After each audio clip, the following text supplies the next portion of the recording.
Dear viewers, Assalamu alaikum. Today we will discuss the topic on ethics and corporate social responsibility. Recently, we will discussion on the ethics, behavioral ethics, and ethics in the organization within a small business. Now, today this topic is on ethics and corporate social responsibilities. Corporate social responsibilities about the society, country, हमारा जो है मतलब overall affect हम इस पर देखते हैं कि हमारे एथिक्स किस तरह से इम्प्लीमेंट हो रहे हैं सोशली मतलब सोसाइटी में, और मतलब हमारी रिस्पॉन्सिबिलिटीज़ क्या हैं। ठीक है, फ़र्स्ट ऑफ़ ऑल हम इसके ऑब्जेक्टिव्स देखेंगे। इसमें ऑब्जेक्टिव फ़र्स्ट ऑफ़ ऑल इसमें हमें जो मैनेजमेंट के मीनिंग को आइडेंटिफाई करना है, ऑर्गेनाइजेशन और सोसाइटी का बताना है, और इसमें हम लोगों को relationships among society and organization के बारे में बताना है। नेक्स्ट उन्होंने डिफ़ाइन कहा हुआ है CSR के मतलब CSR को किस तरह से उन्होंने डिफ़ाइन किया, आइडेंटिफाई इसकी वैल्यूज़ को, एक्सपेक्टेशंस को, स्टेक होल्डर के एक्सपेक्टेशंस को स्पेशली किस तरह से उन्होंने एक्सप्लेन किया है। Next is the last one is the social and economic consideration and values. Basically हमारा ये ऑब्जेक्टिव है, CSR का मेन ऑब्जेक्टिव ये है कि हमने सबसे पहले मैनेजमेंट को देखना है, फिर ऑर्गेनाइजेशन को देखना है, सोसाइटी को देखना है, उनके रिलेशनशिप को देखना है कि उनका रिलेशनशिप किस तरह से मेंटेन है, एंड आफ्टर ऑल हमने CSR को आइडेंटिफाई करना है, इसकी वैल्यूज़ को, एक्सपेक्टेशंस को एंड स्टेक होल्डर्स को। ठीक है, now is the last the social and economic consideration values को हम लोग जजमेंट करते हैं। First of all basic approach of CSR, इसमें हमारे पास सबसे पहले फर्स्ट ऑफ ऑल मैनेजमेंट आ जाती है। मैनेजमेंट में हम लोग एक मैनेजमेंट का एक प्रोसेस है। ठीक है, इसमें 4 चीज़ें मतलब 4 एलिमेंट्स इसके बेसिक्स हैं जो इस पर इंप्लीमेंट हो रहे होते हैं: प्लानिंग, ऑर्गेनाइजिंग एंड लीडिंग। ठीक है, कोई भी मैनेजमेंट होती है, किसी भी काम पे डिसीजन हो रहा होता है, कोई भी हम लोगों ने काम करना होता है, तो उसमें सबसे पहले हम लोग एक प्लानिंग करते हैं। प्लानिंग करने के लिए हमारे पास एक टीम होती है। टीम में हमारे टॉप मैनेजमेंट्स भी होती है, मिडल भी होती हैं, और लोअर लेवल की मैनेजमेंट भी होती है। तीनों को हम लोग इंक्लूड करते हैं और मुख्तलिफ मतलब हर की एक राय लेते हैं, हर कोई अपनी राय देता है, उस हिसाब से हम लोग उसको प्लान करते हैं। और आफ्टर ऑल प्लानिंग हम उसको ऑर्गेनाइजिंग करते हैं। जो आइडियाज़ हमें समझ आते हैं, डिसीजंस हमारे ऑर्गेनाइजेशन के लिए पॉजिटिव इफेक्ट कर रहे होते हैं, हम उन चीज़ों को लेकर उनको ऑर्गेनाइज करते हैं। ठीक है, and after all the leading में ये होता है कि एक टीम बना दी जाती है और इसमें एक लीडर को इलेक्ट कर दिया जाता है। ठीक है, लीडर जिस तरह से आपको बात बताएगा या वे बताएगा, बाकी टीम ने उसको वैसे ही लेके चलना होता है। And last one is the controlling of the work of the organisation. After all और planning, organising, leading and controlling. ठीक है, इसमें और last stage is the controlling मतलब इम्प्लीमेंटेशन। जो हमने प्लान किया होता है, ऑर्गेनाइज किया होता है या हमने लीड किया होता है, वो हम लोग इम्प्लीमेंटेशन कर देते हैं ऑर्गेनाइजेशन पे, ऑर्गेनाइजेशन के मेंबर्स पे, ऑर्गेनाइजेशन की रिसोर्सेज के थ्रू हम लोग अपना ऑर्गेनाइजेशनल गोल अचीव कर लेते हैं। अब हर एक ऑर्गेनाइजेशन का एक गोल होता है। ठीक है, कोई भी ऑर्गेनाइजेशन वर्क कर रही है तो उसका कोई ना कोई गोल होगा, कोई ना कोई एम होगा। ठीक है, तो उसको सक्सेसफुल करने के लिए वो एक मैनेजमेंट टीम रखते हैं। जब मैनेजमेंट टीम रखते हैं तो मैनेजमेंट टीम ये 4 एलिमेंट्स पे काम करती है। जब ये इन 4 एलिमेंट्स पे काम होता है, ऑर्गेनाइजेशनल के रिसोर्सेज यूज़ करते हुए वो ऑर्गेनाइजेशन का गोल अचीव कर लेते हैं। ठीक है, next of all is organization. अब उन्होंने ये बात की कि व्हाट इज़ ऑर्गेनाइजेशन। ऑर्गेनाइजेशन क्या है? हम जो मैनेजमेंट में बार बार ऑर्गेनाइजेशन का जिक्र कर रहे हैं, तो what is organization? Now this time organization is a group of people working together. ठीक है, एक ऐसी वर्क प्लेस, एक ऐसा स्ट्रक्चर, एक ऐसा इन्वायरमेंट जो हम बहुत सारे लोग काम कर रहे हो। ठीक है, और उनको इक्वलिटी मिल रही है और सबका एक ही एम हो या एक ही गोल हो कि हमने ऑर्गेनाइजेशन का गोल अचीव करना है। ठीक है, next is the who we are. ठीक है, for most of our life we are member of one organization और एन अदर। ठीक है, next one is the basic approach of CSR। इसमें उन्होंने जो हमारा बेसिक पर्पस है, ये बेसिक अप्रोच है ऑर्गेनाइजेशन की जो हम लोगों ने अचीव करनी है, उसके बारे में उन्होंने बताया। सबसे पहले उन्होंने ये बात किया, organization often have a more than one goals. ठीक है, वो किसी एक गोल पे नहीं रहती। ऑर्गेनाइजेशन के goal time to time goal change होते रहते हैं, एम्स चेंज होते रहते हैं, उनकी मैन्युफैक्चरिंग, प्रोडक्शन, हर चीज़ चेंज होती रहती है। Next of is the goal are fundamental element of organisation.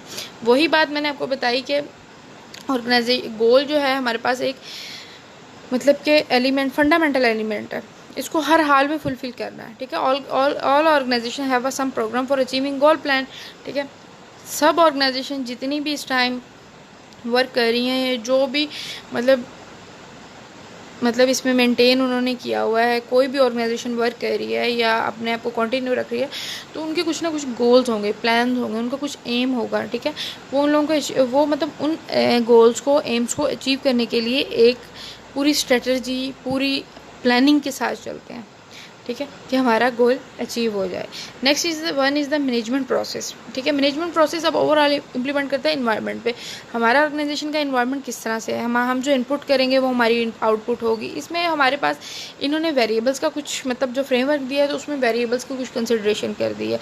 इसमें हमारे पास इनपुट्स दे दिए हैं, आउटपुट्स दे दिए, इन्वायरमेंट फैक्टर दे दिया, ट्रांसफॉर्मेशन सिस्टम दे दिया, मेंटोरिंग एंड कंट्रोल दे दिया। ठीक है, फर्स्ट ऑफ ऑल हमारे पास इनपुट्स का आ रहा है, हम लोग मतलब जो हमारी इनपुट करते हैं यह हमारी ईवी है।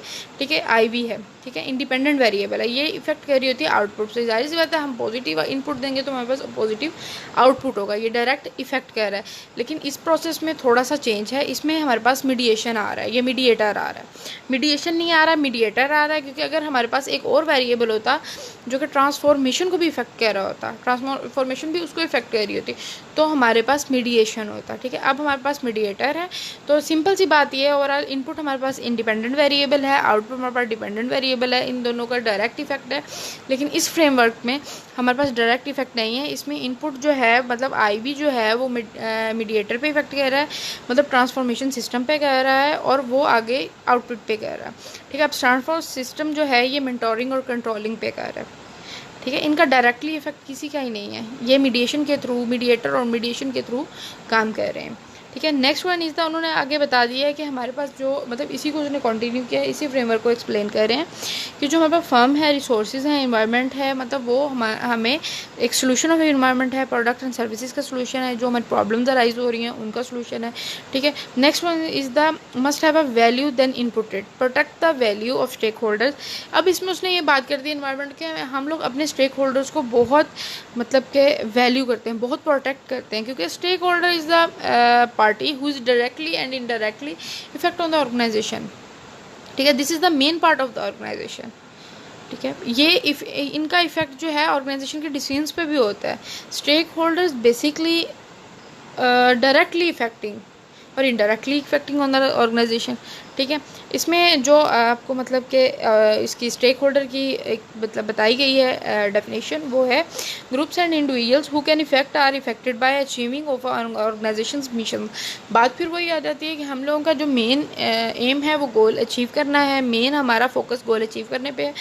तो जितने मतलब स्टेक होल्डर्स होते हैं या थर्ड पार्टी होती है, वो डायरेक्टली और इनडायरेक्टली इफेक्ट कर रही होती है ऑर्गेनाइजेशन को। ठीक है, ऑर्गेनाइजेशन के डिसीजंस को, और उसमें स्टेक होल्डर्स जो है उनका बहुत इंपॉर्टेंट रोल होता है, और वो एक इनमें प्राइमरी और सेकेंडरी स्टेक होल्डर्स होते हैं।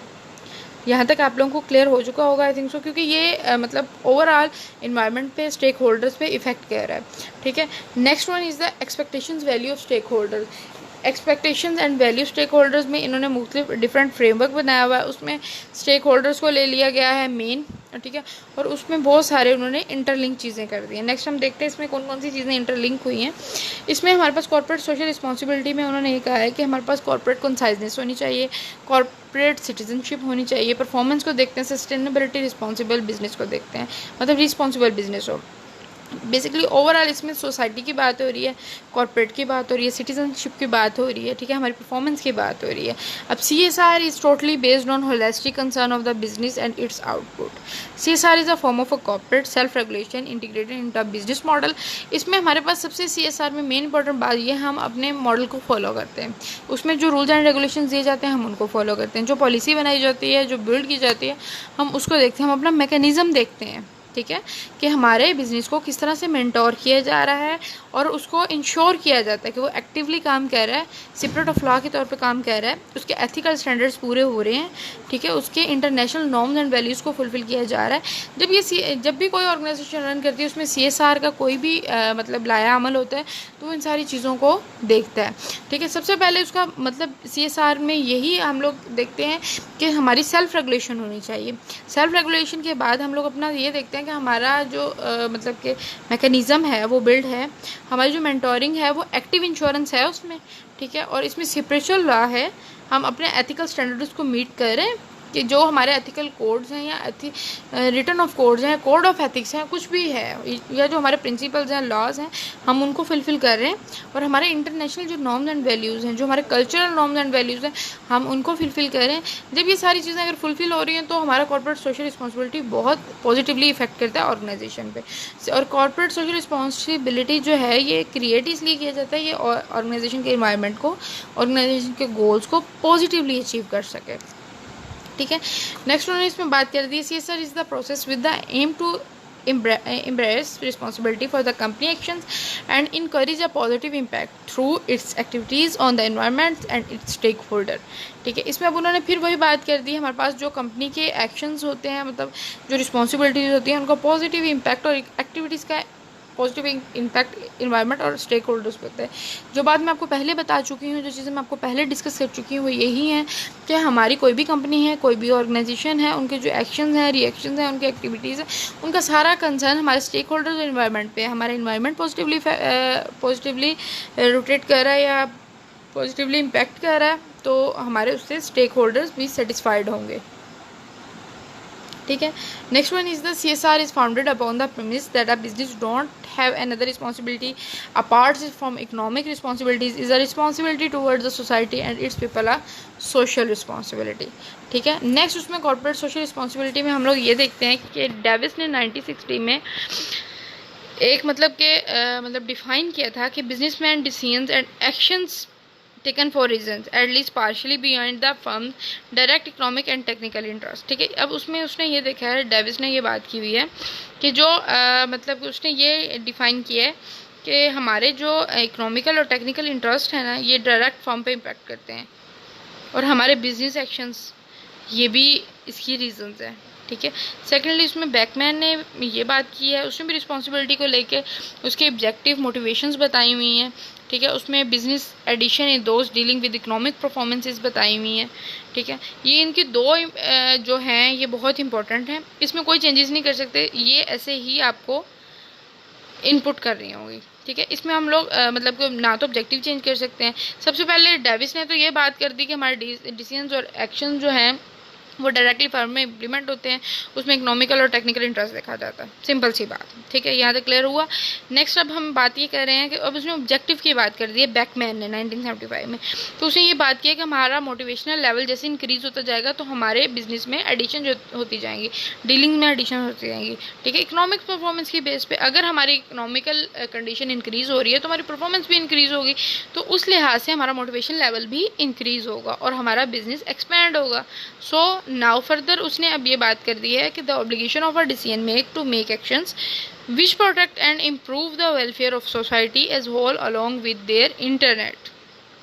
ठीक है, अब नेक्स्ट उसने the continuing commitment by businesses behave ethically and contribute to economic development while improving the quality life of workforce and their families well as of the local community and society at large। अब इसमें overall उसने ये बात कर दी है कि जो हमारा मतलब डिसीजन होता है, जो हमारे एक्शंस होते हैं, वो हमें मतलब इम्प्रूव करने में हेल्प देते हैं वेलफेयर ऑफ सोसाइटी को। अपने हम लोग जो वेलफेयर ऑफ सोसाइटी हम लोग अपने मतलब अपने बिहाफ पे या उस पर इम्प्रूवमेंट लेके आते हैं। ठीक है, तो हमारे एक्शंस या डिसीजंस की बेस पे वो आते हैं। ठीक है, हम लोग अपने एक्शंस और डिसीजंस की बेस पे अपनी वेलफेयर सोसाइटी को सिक्योर करते हैं, प्रोटेक्ट करते हैं, उनको इम्प्रूव करते हैं, और उसमें मतलब कि हम लोग बेस्ट से बेस्ट परफॉर्म करते हैं। नेक्स्ट उन्होंने बात ये कर दी है कि सेकेंडली पैराग्राफ में ये बात बताया है कि जो हमारा एथिकल बिहेव है ये कंट्रीब्यूट ऑफ इकोनॉमी है। ठीक है, ये डिवेल्प करती है while improving the quality life of the workforce and their families as well as local community and society at large। Next is the according to the CSR an organization must obligate with economic consideration, legal consideration and ethical consideration। ठीक है, अब उसमें उसने बता दी CSR organisation में, कोई भी organisation में CSR होता है उसका मस्ट ऑब्लिगेशन ये है वो 3 कंसिडरेशंस को फुलफिल करे, इकोनॉमिक को, लीगल को और एथिकल कंसिडरेशन को। ठीक है, ये 3 कॉन्सेप्ट्स हैं जो कॉर्पोरेट सोशल रिस्पॉन्सिबिलिटी पे इम्प्लीमेंट हो रहे हैं, जिसके कॉन्टेक्स्ट पॉइंट ऑफ व्यू से हम लोग देख रहे होते हैं। ठीक है। इन 3 चीज़ों का फुलफिल होना बहुत ज़रूरी है। हमारी इकोनॉमिकल कंडीशन बहुत बेस्ट होनी चाहिए, हमें लीगली बहुत कंसिडरेशन मिलनी चाहिए और हमें एथिकली बिल्कुल परफॉर्म करना चाहिए। Next one is the value. What is the value? Value basically are a standard to guide your actions, judgement and attitude. Let's suppose मतलब किसी भी चीज़ की हम वैल्यू को देख लेते हैं, ठीक है। Value not a price, value a different thing. Price आगे फर्दर हम लोग डिस्कस करेंगे, ठीक है। इस वैल्यू में उसकी क्वालिटीज़, कैरेक्टरिस्टिक्स, आइडियाज़, उसकी मतलब जो मतलब उसमें हिडन मतलब कह लें कि जो फीचर्स हैं, ठीक है, गुड फीचर्स जो हैं वो प्रोमिनेंट होते हैं। आई बिलीव और feeling that someone something is a worthwhile. Over values effect over decisions, goals and behaviour. Values defines what is a worth, what is a beneficial और व्हाट इज़ अ हार्मफुल, ठीक है। अब values में जब उसने सारी बातें, फीचर्स, कैरेक्टरिस्टिक, आइडियाज सब कुछ ऐड कर दिया है, तो उसमें हमारा ये भी देखा जा रहा है कि जो हमारे वैल्यूज़ इफेक्ट हैं वो हमारे डिसीजंस को, गोल्स को, बिहेवियर को किस तरह से इम्पैक्ट कर रहे हैं। बात फिर वही से आ जाती है कि हमने अपना गोल अचीव करना है, तो हमारे सबसे पहले जो डिसीजंस हैं वो स्ट्रॉन्ग होने चाहिए, हमारा एथिकल बिहेवियर बहुत पॉजिटिव होना चाहिए। और इसमें हम लोग ये देखते हैं कि values what is worth and beneficial and what is a harmful, ठीक है। अब वैल्यू को नेक्स्ट उन्होंने ये कहा है कि value given a consistency to behaviour, ठीक है। Next one is the value help you know what and not to make time. Value set the direction for one's life. And major philosophical views of value, objective and subjective, ठीक है। अब इसमें इसने 2 चीज़ें बता दी हैं कि जो हमारी वैल्यू उसके हम लोग ऑब्जेक्टिव, फिलोसफिकल व्यूज़ में हम ऑब्जेक्टिव भी देख सकते हैं, सब्जेक्टिव भी देख सकते हैं। अब जो हमारी ऑब्जेक्टिव है वो value is a inherent in the objective itself, ठीक है, वो इंडिविजुअली चलती है। लेकिन जो हमारा सब्जेक्टिव है ये फिलोसफिकल पोजीशन पे हम लोग इसको मतलब कि सब्जेक्टिव वैल्यू को हम मतलब फिलोसफिकल पोजीशन से देखते हैं, ठीक है, नॉट इट ऑब्जेक्ट इटसेल्फ।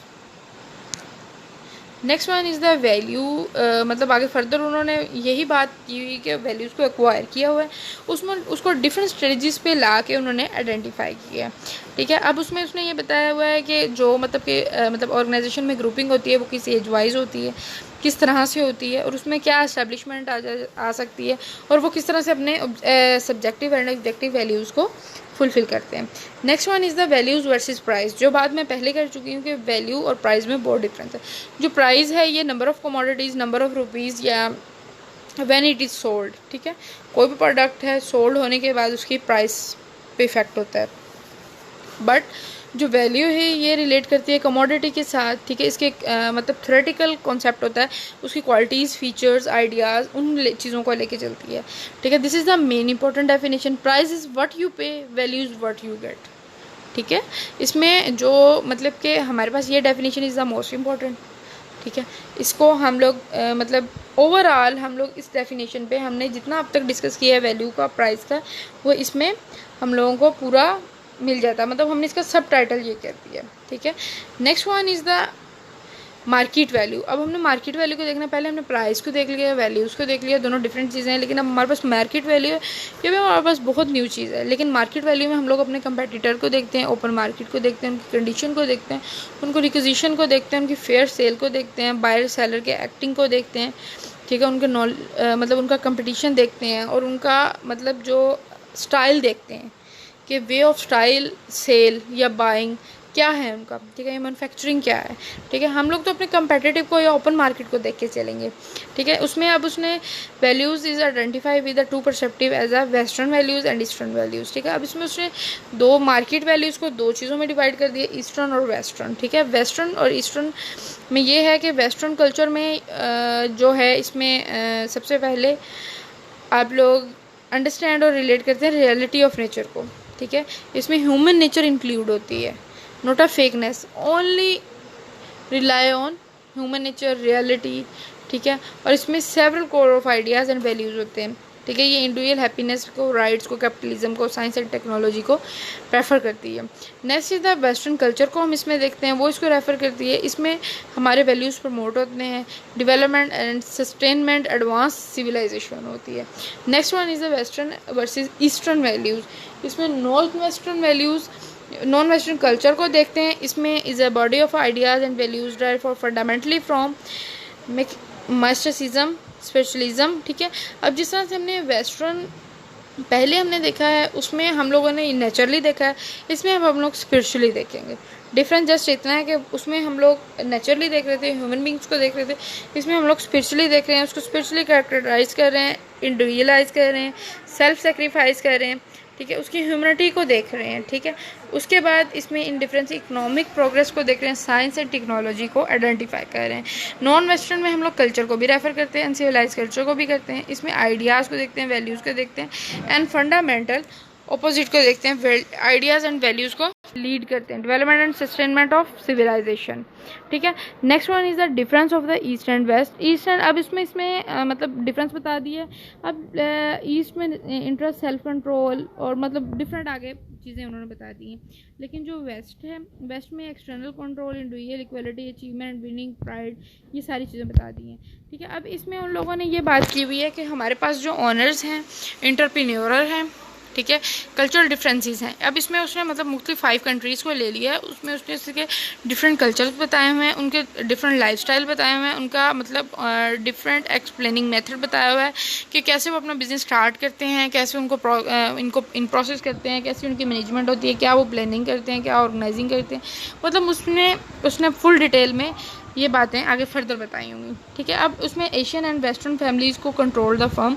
अब एशियन फैमिलीज़ किस तरह से अपना बिजनेस रन कर रही होती हैं और वेस्टर्न फैमिलीज अपना बिजनेस किस तरह से रन कर रही होती हैं, तो दोनों में डिफरेंस बताया हुआ। उनकी फैमिलीज़ को किस तरह से वो लेके चलते हैं, वो कैसे मतलब एसोसिएट करती हैं, कंट्रोल करती हैं अपनी फैमिलीज़ को, कैसे वो अपने चैलेंजेस को सक्सेसफुल बनाती हैं, ठीक है, कैसे इंटरपर्सनल इकोनॉमिक क्राइटेरिया को कम्पीट करती हैं।